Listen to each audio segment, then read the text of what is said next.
ഏകദന്തം മഹാകായം തപ്തകാഞ്ചനസന്നിഭം ലംബോദരം വിശാലാക്ഷം വന്ദേഹം ഗണനായകം.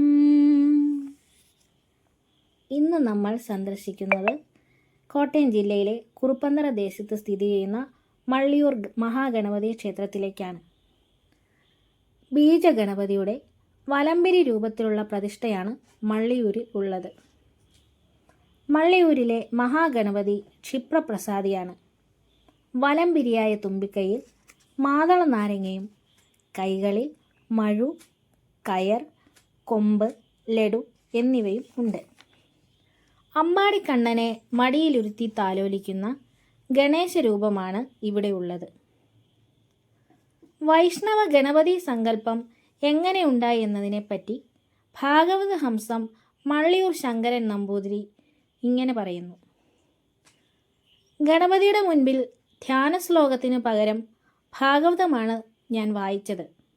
വിഘ്നേശ്വരനെ ഭാഗവതം വായിച്ചു കേൾപ്പിച്ചും പുഷ്പാഞ്ജലികൾ കഴിച്ചും വൈഷ്ണവോപാസന നടത്തിയും ഞാൻ എൻ്റെ ഭഗവത് സേവ മുടങ്ങാതെ നിർവഹിച്ചു. ഇതൊന്നും ശാസ്ത്രവിധിപ്രകാരമായിരുന്നില്ല. മനസ്സിൽ നിറഞ്ഞൊഴുകിയത് ഭഗവത് സമർപ്പണം മാത്രമായിരുന്നു. അതിനാലാവണം വിഘ്നേശ്വര വിഗ്രഹത്തിൽ കൃഷ്ണൻ തെളിഞ്ഞു വന്നത്. മള്ളിയൂർ ശങ്കരൻ നമ്പൂതിരി 4 പതിറ്റാണ്ടിലേറെയായി ക്ഷേത്ര ശ്രീകോവിലിന് മുൻപിൽ സാളഗ്രാമം വെച്ച് ഭാഗവതം വായിച്ചു. മള്ളിയൂരിൻ്റെ ആത്മസമർപ്പണത്തിൻ്റെ ഫലമായി വിഘ്നേശ്വരനിൽ വൈഷ്ണവ ചൈതന്യം കുടികൊള്ളുന്നുവെന്നാണ് ജ്യോതിഷ പ്രശ്നത്തിൽ വെളിവായത്.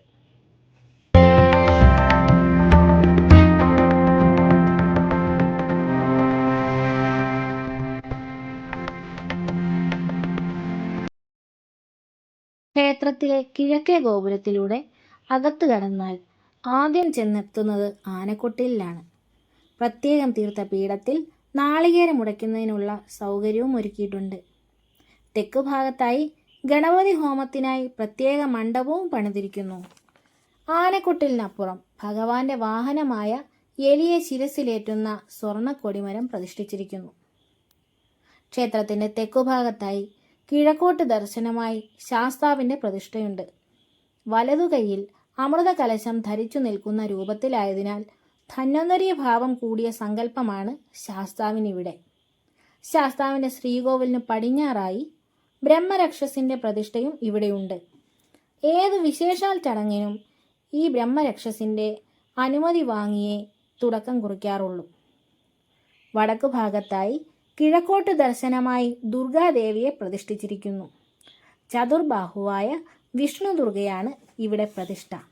ദേവിക്ക് അഭിമുഖമായി അന്തിമഹാകാളന്റെ പ്രതിഷ്ഠയും നമുക്ക് കാണാം.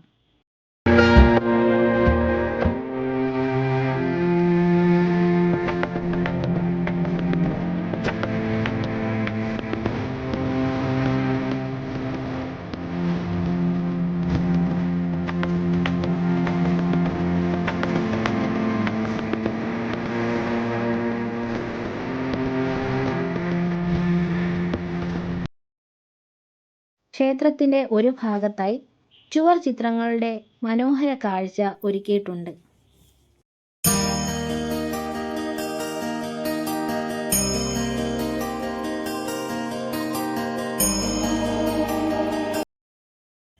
ക്ഷേത്രത്തിലെ പ്രധാന വഴിപാടുകൾ മഹാഗണപതി ഹോമം, മുക്കുറ്റി പുഷ്പാഞ്ജലി, ഉദയാസ്തമന പൂജ, സഹസ്രകലശം, തടി നിവേദ്യം എന്നിവയാണ്. ചിങ്ങമാസത്തിലെ ശുക്ലപക്ഷ ചതുർത്ഥി ദിവസത്തിലെ അഷ്ടദ്രവ്യ മഹാഗണപതി ഹോമം ശ്രേഷ്ഠമായ ഫലസിദ്ധിയുള്ള വഴിപാടാണ്. സർവ ഐശ്വര്യത്തിനും ശ്രേയസ്സിനും മാനസിക സ്വസ്ഥതയ്ക്കും വേണ്ടിയാണ് ഭക്തജനങ്ങൾ മള്ളിയൂരിൽ മഹാഗണപതി ഹോമം നടത്തുന്നത്.